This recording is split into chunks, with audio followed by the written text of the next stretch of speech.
Tormented Souls is as true as it gets when it comes to a spiritual successor of the old school survival horror formula. This game screams nostalgia, and it was a real treat to play, with its fixed camera angles, its horrifying conundrum of what the hell happened in the hospital, and not to mention the cheesy dialogue that I like to think was done on purpose. Sorry if it's not. This game throws us back in time to relive the days we had playing Resident Evil 1 on the original PlayStation. In my reviews, I discuss the plot summary, story, gameplay, and the polish, so let's review this bad boy.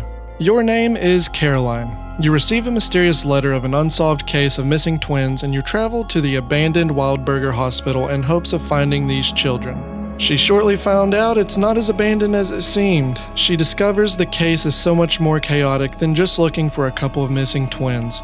Can she survive the nightmare of deformed creatures scattered across the hospital? Can she find the missing twins? And more importantly, can she make it out before she ends up missing herself?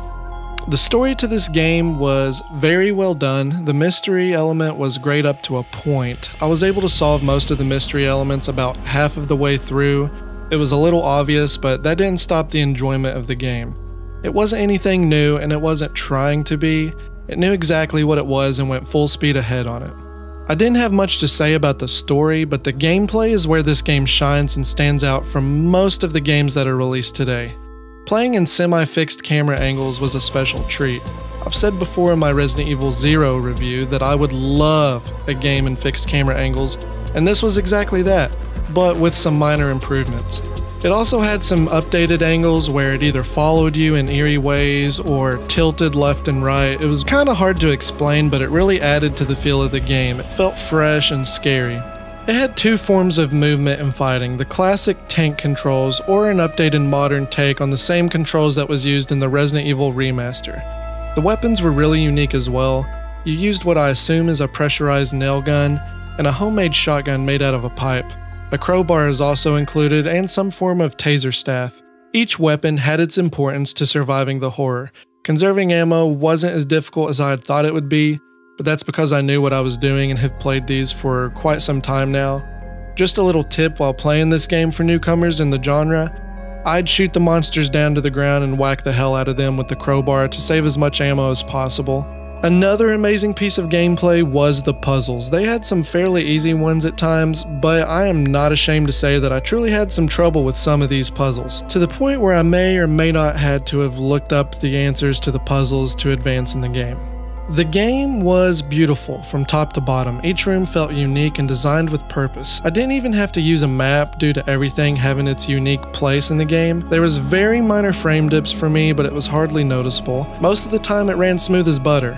Other than the fighting, it did feel a little choppy with fighting, but hey, I'll take what I can get. It all felt like a dream and a nightmare at the same time.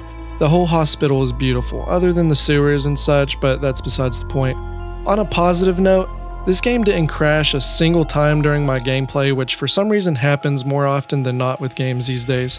Tormented Souls was everything I wanted in a survival horror game. Literally everything. It goes to show just what you can do even as an indie publisher. The only thing stopping this title from getting a perfect score is originality. The gameplay was perfect, but the story lacked originality and depth. It was fun to go through and it accomplished what it set out to do, but it wasn't something that grabbed me like other stories have. It doesn't mean it wasn't fantastic though. I give it an 8 out of 10. Tormented Souls is an amazing survival horror title to play whether you're new to the survival horror genre or a veteran in the scene. Have you played Tormented Souls? Did you like it? Did you hate it? Let me know in the comments down below, and if you did enjoy it, go ahead and throw in your favorite part about it as well. If you haven't already, leaving a like and subscribing to the channel helps out so much, and please ring the bell so you're notified when each of my videos are released. Maybe you can find the missing twins and have them do the same. God knows I could use their company and support. But until next time, take it easy, bubs.